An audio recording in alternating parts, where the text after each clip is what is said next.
I'm going to take this question from the overflow room from an individual with Veterans for Rethinking Afghanistan. He says, I was in Afghanistan in March. My concern is the Taliban are morphing into a non-reconcilable force similar to Al-Qaeda. Any comments? And maybe tie this in with your views about the ability to negotiate with them and bring them into some sort of a government in the future. Yeah, it's a good comment. I think I'd share my my fellow veterans' worry that over the past, that in 2001 maybe, the Taliban and Al-Qaeda, there's a clear distinction between the two, and that the distinction between, well, let's say Al-Qaeda and other insurgent groups has become more blurry in the years since. A lot of really smart analysts like Alex Strick, based on on the ground in Kandahar, would dispute that, would say that's absolutely false, that there's a clear division between the Taliban and Al-Qaeda. And we should also acknowledge that the insurgency, like the government of Afghanistan, like the NATO coalition, is not a unitary actor. It's filled with a lot of different actors, a lot of different groups with their own individual interests. Some groups are more, quote-unquote, irreconcilable than others, the Haqqani network probably being the most irreconcilable group. The Taliban, I'm not so sure.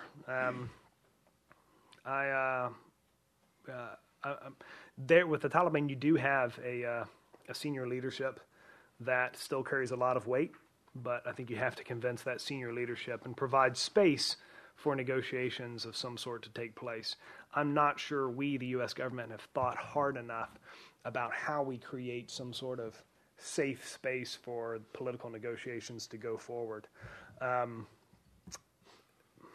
It's a tricky one, and the reason is because you don't have to separate you don't have to give the Taliban a safe space just from drone strikes, but also perhaps also from our Pakistani allies.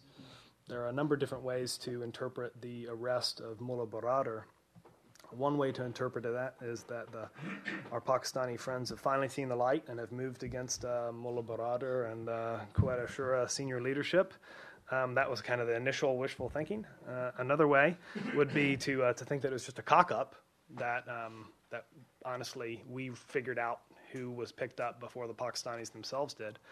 Another way to think about it would be, I think, the way that it was interpreted within the ranks of the Taliban, at least according to my friend Michael Simple, which was that from the Taliban's perspective, from the rank and file perspective, that was a warning.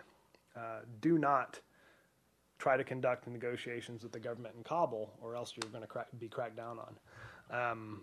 You exist in Pakistan based upon our goodwill, and any political resolution in Afghanistan will be done with our blessing. I think that the Quetta Shura Taliban may be chafing under that Pakistani goodwill, and that the conditions may be approaching a situation in which they would be anxious for some sort of safe space from within which they could conduct negotiations with, if not NATO ISAF, then with the government of Afghanistan. But I'm not sure. I would defer to a honest-to-goodness expert on the Quetta Shura Taliban.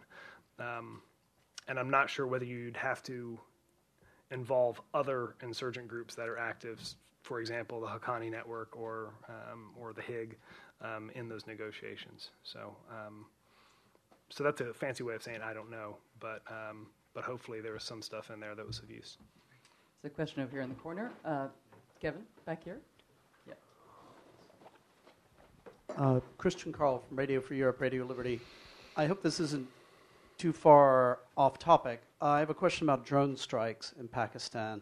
I wondered if you could talk a little bit about how that connects with the sanctuary issue, whether that really is a way that we're trying to gnaw away at some of the sanctuaries. Sanctuaries. Yeah.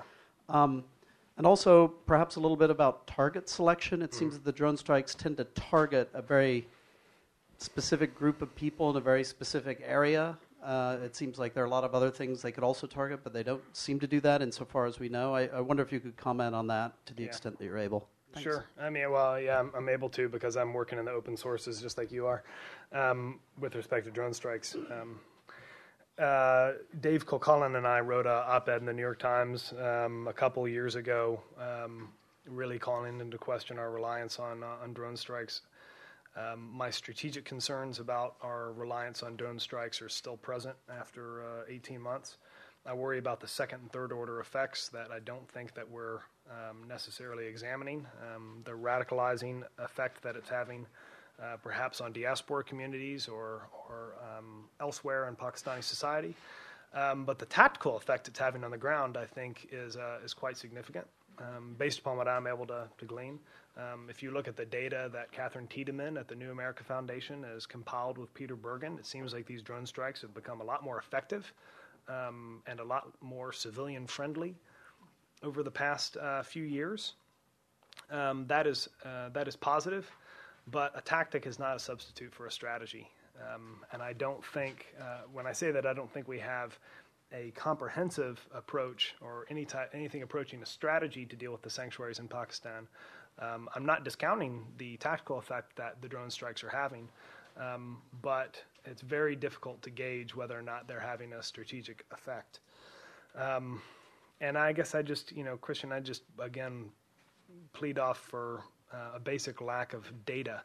I think we have enough data to be able to say that the drone strikes are creating some sort of, or having some sort of tactical effect. I don't think we have enough data to be able to say whether or not they're having the desired strategic effect, and I don't think we've even started to ask the questions about second and third order negative effects. So sorry.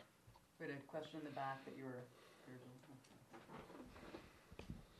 Hi, Missy Ryan from Reuters. My Hi. apologies for arriving late. Yeah. What I'd like to ask is if you could provide any detail that you'd be able to discuss about what the U.S. military and civilian role really has been in trying to facilitate the reconciliation talks, and if this is one key outcome that we want to see from improving security, how are we going to know it's working? Yeah, I mean, that's very difficult because, I think it was a long time after the Troubles actually ended that we began to see the activity between the government and London and between the Provisional IRA with respect to the negotiations that eventually brought about the peace agreement, the Good Friday Accords. With respect to reconciliation, whatever U.S. government efforts are taking place, and I couldn't tell. I think that it's something that they take seriously, but there's a degree of opacity that surrounds any type of negotiations with the insurgent groups in Afghanistan. Reintegration, by contrast, is something that's a lot more visible, and that's something that's trumped up a lot more. So-and-so number of fighters gave up their weapons in so-and-so district of so-and-so province. But as far as reconciliation, it seems to me it's much more sensitive, and if a safe haven or some sort of safe place had been established in order to conduct negotiations with insurgent groups, I don't think it's the type of thing that wouldn't be the type of thing I'd know about, because I write a blog. I mean, I wouldn't trust me with that information. So again, for like the third or fourth consecutive answer, I simply don't know. I mean, but I would say that that it's one of the more opaque areas of inquiry. Sorry, Missy.